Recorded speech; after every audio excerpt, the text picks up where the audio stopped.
So that's why I thought making a separate video apart from this video about that problem would help you way more than if I would just explain it in a few seconds in this video. So yeah, I kinda forgot about this video. This isn't really a 10th common mistake, but it's definitely gonna win you more games, so let's get right into it.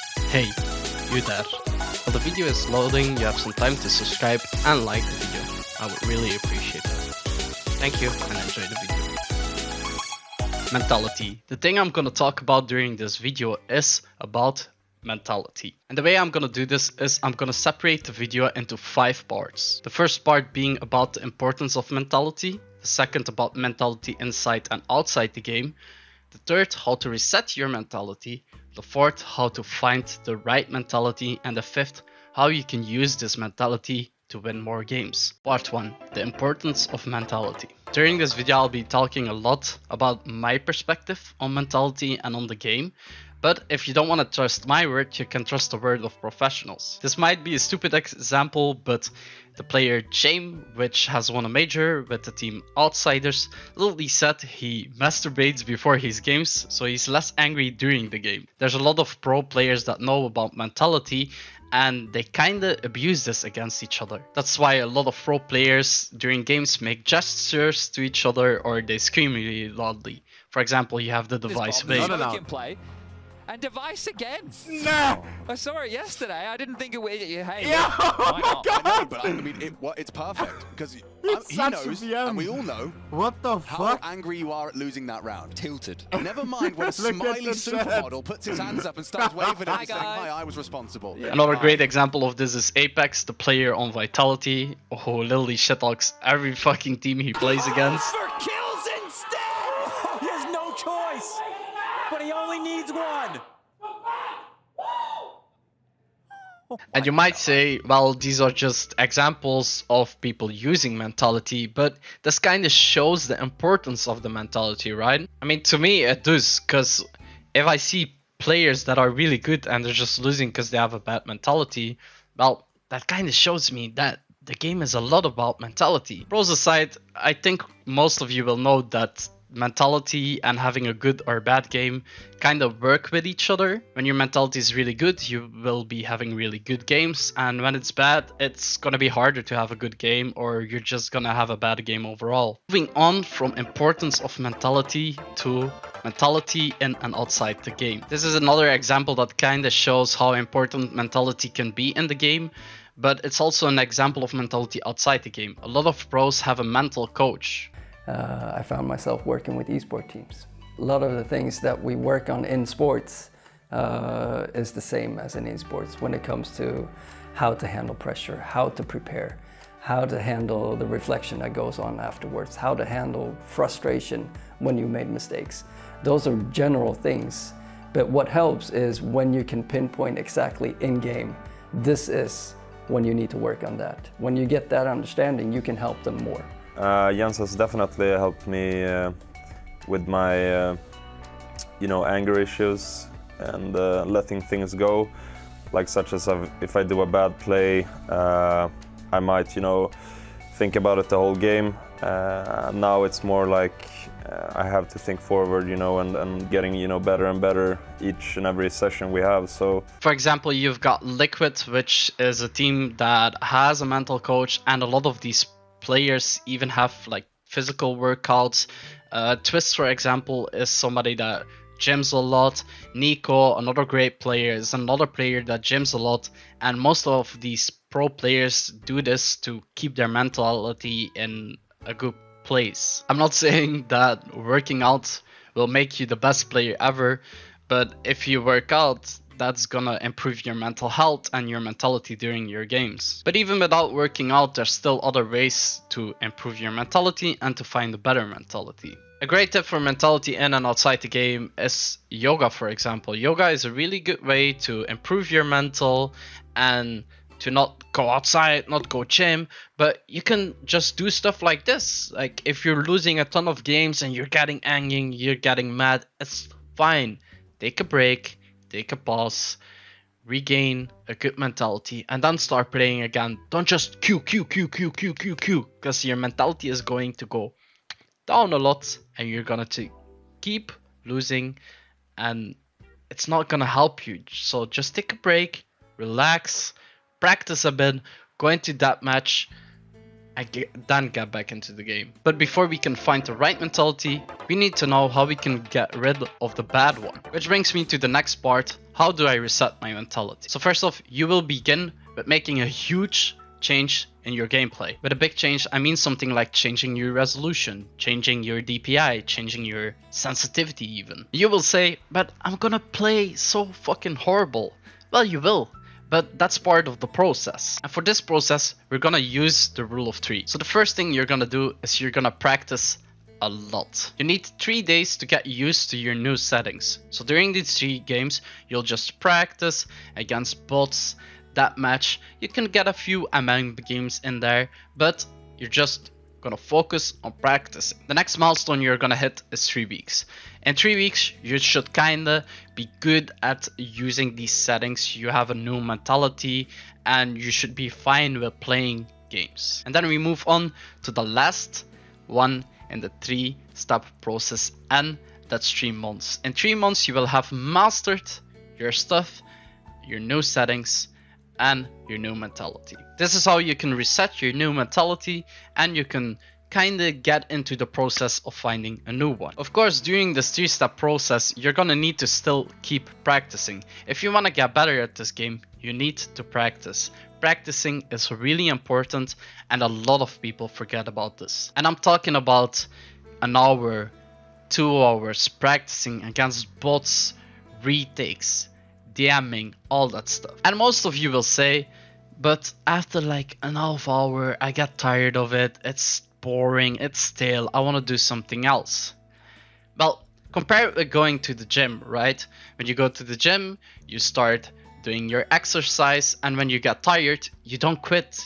You keep going and pushing yourself forward. But your body getting tired means you're at your limit, but you want to exceed that limit. You want to go further than that limit. You want to get better. And this is kind of the same with practicing. After an hour, your aim will start to slow down. It will start to feel worse. But you want to exceed this. You want to play better. So you need to keep practicing and you need to keep going. This is how I practiced. This is how I got better. And I put a lot of time into practicing DMing, KZing. Again, all of that stuff. Something important I almost forgot to add is with the 3-step plan, you need to trust in the 3-step plan.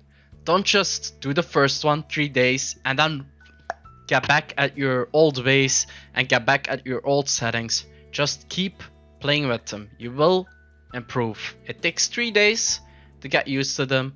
It gets 3 weeks to get good at them, and it gets 3 months to master them. So take your time. It's fine. You're not gonna be the best player right away. No pro has just started playing and been the best player.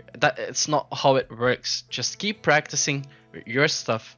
It's fine. Even if you have the shittiest games ever, don't change it. Just keep going. It will help you a lot and you will improve. And this is the part where I kind of meant the 10th mistake from the other video, is that players just change their settings way too much. Just do the 3-step rule.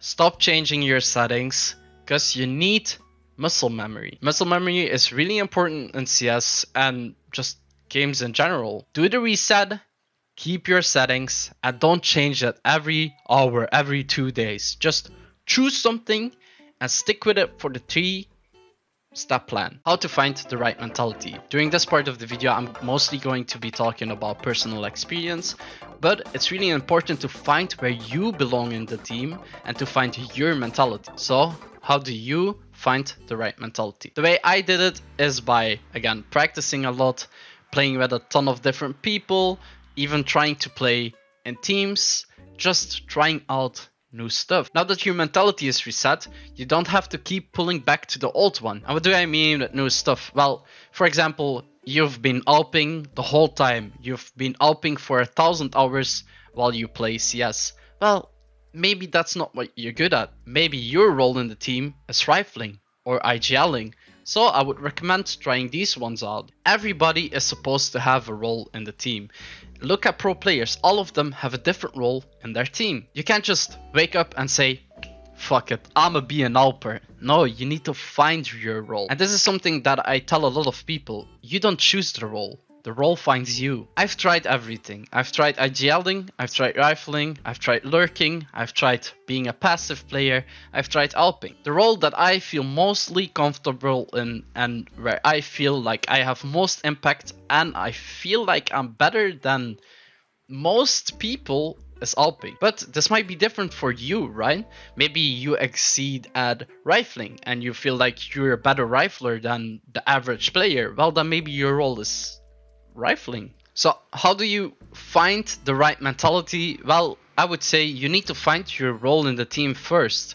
If you find out that you're really good at IGLing and you get people hyped and you get them to play and they listen to your strats and your strats are good, then you should IGL. But if you get angry every game and nobody listens and your strats are not that good, then why even try IGLing? Just try out a different role where you might be better, because you're gonna waste a lot of games and you're gonna lose a lot of games because you're trying to do something that you're not supposed to do. And again, talking about personal experience, I have lost a lot of games when I was practicing to IGL because it wasn't my thing. Nobody listened, there was no point. I got angry every game because nobody listened. So it's not my thing. I'm not gonna do it. I'm just better at AWPing. I exceed at AWPing. Other people are better than me at IGLing. When you find your role in the team, in your game, your mentality is gonna be way better. You're gonna be less bothered. You're gonna get less angry and all of that stuff. And to maybe give an example that isn't really about me, look at the Team Spirit, which has just recently won You were talking Katowice. about, how you have your amazing teammates and all of that stuff. I was going to ask you if it feels a little bit like, everybody's talking about Donk and all the attention is on him. Does it feel a little bit like you're being overshadowed? No. I think he deserves all the attention he have. I think Shiro deserves all the attention he have. So, to be honest, I don't care if people are not going to talk about me. If I'm gonna win like 10 championships, like I don't care. I'm just winning. Like if you want, you can talk about me. If you don't want, you can just talk about Donk or whatever. When Zontix was asked, are you fine with the spotlight being on Donk? He said, yes, I don't care. I want to win the game and I don't care if the spotlight is not on me. Sometimes other people need to have the spotlight and you're just there to support them. Another player from Spirit, Shiro, he played on Cloud9 and he just got dicked every game. They lost a lot and his mentality was really bad. He was literally crying every game because the spotlight in that team was on him and he didn't want to be in the spotlight. He couldn't perform in the spotlight. In Spirit, the spotlight is on Donk because he's just insane. And Shiro is getting way better stats than he was in Cloud9 because the spotlight isn't on him. And the reason I didn't put this part at importance of mentality is to show you that you don't need to be the best AWPer. You don't need to be the best rifler or IGL. Maybe your thing is supporting. Maybe your role is supporting a player that's great, if that makes sense. You might be one of the best supports ever and you haven't figured it out yet because you're too focused on trying to rifle, trying to AWP. So my biggest tip in this whole video that will definitely help you win more games is after you reset your mentality, try to find your role in a team, try to find where you belong, trying to find your mentality. And when all of this is done and you understand the importance of mentality in and outside the game, and you have reset your bad one into a good one, you have found your role and your mentality, it's time to talk about how you can use it. So you might ask the question, well, this part is kind of dumb because when I found my role, I know what to do. Well, it's not because you have found your role, other people have, and other people know what your role is, what your mentality is. So what I would recommend, for example, is the thing I do. when I play a Faceit game, I just ask if it's fine to play the role that I have. I just say, well, I'm really good at AWPing. Is it fine that I AWP this game? You shouldn't just think that other people will let you do what you want to do. Other people might haven't found the right mentality yet, and they might think that they're the best IGL ever, and they aren't. If you're an AWPer, don't bother with trying to teach the person that's IGLing how to IGL. It's not your problem. You have found your role, you have found your mentality. Try to do what you need to do. And this is something that I focus on, and since I've been doing it, I've won so many more games than I used to. I've been in the place where I didn't really know what I was supposed to do on the team, and it lost me so many games. And now that I have finally found what I'm supposed to do, I just do what I'm supposed to do. So after I started a Faceit game and asked if it's fine to play AWP, I'll just ask, does anybody want to IGL? Any people good at rifling? What do you guys want to do? I'm not the IGL. When the game starts, I just ask, what do you guys want to do? If nobody talks, well, then I might throw in a few strats, might throw in a few IDs, but I'm not saying we need to do this. I'm just asking them. And that's something that a lot of players appreciate, that you don't just push something onto them. Because when I say go B, I will know that a lot of my teammates will bait me or they won't go with me. That's why I asked them. I asked, do you guys want to go B? And then some of them might respond, no, we want to go A. Then you don't get baited because you already know that they want to go A. Try to use your role that you found in a correct way during your game. Just tell them, this is my role, this is what I want to do, but don't pressure them into doing what you want to do. If you exceed at IGLing and you're a really good IGL, just ask them if it's fine to IGL during the game. Like, don't just do it, because they're not gonna listen. That's not how people work, that's not how the mentality of people work. And surely a lot of you have played with griefers and trolls, and a lot of you have tried to push them to play and to win, but it doesn't matter. They don't listen. It just doesn't. Try to do what you're supposed to do, and if your team doesn't appreciate that, well, then they don't. But it's fine. You need to accept that. You can't pressure people into doing stuff that they don't want to do. And then we get back to the point where if you're not able to motivate your team, if you're not able to throw good strats and get them to do stuff, maybe IGLing isn't for you. And then we're at the part again. How do you find the right mentality? And all of this together brings you back to the importance of mentality, right? Because if you haven't found the right mentality yet, you're trying to IGL, your team doesn't listen, you lose games. And then we're back at the part of importance of mentality. You can have the best game ever and you're still gonna lose because the people in your team are mad, they don't want to do what you want to do, and all of that stuff. This is my full guide on mentality. I hope you enjoyed this video, and I swear to you, when you do this, you will improve and you will win more games.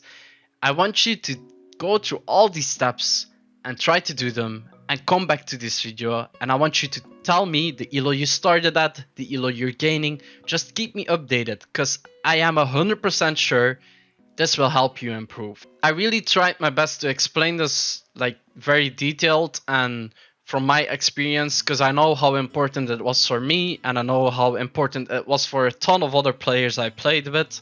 So I really hope you understand. If you have any more questions, you can always ask them in the comments, on Twitter, all that stuff. I'm here to help you. And that's going to be it for this video. I really hope you enjoyed, and I really hope you understand the importance of mentality. And I will see you in the next one, Gingies. Leave a like, subscribe, and peace out.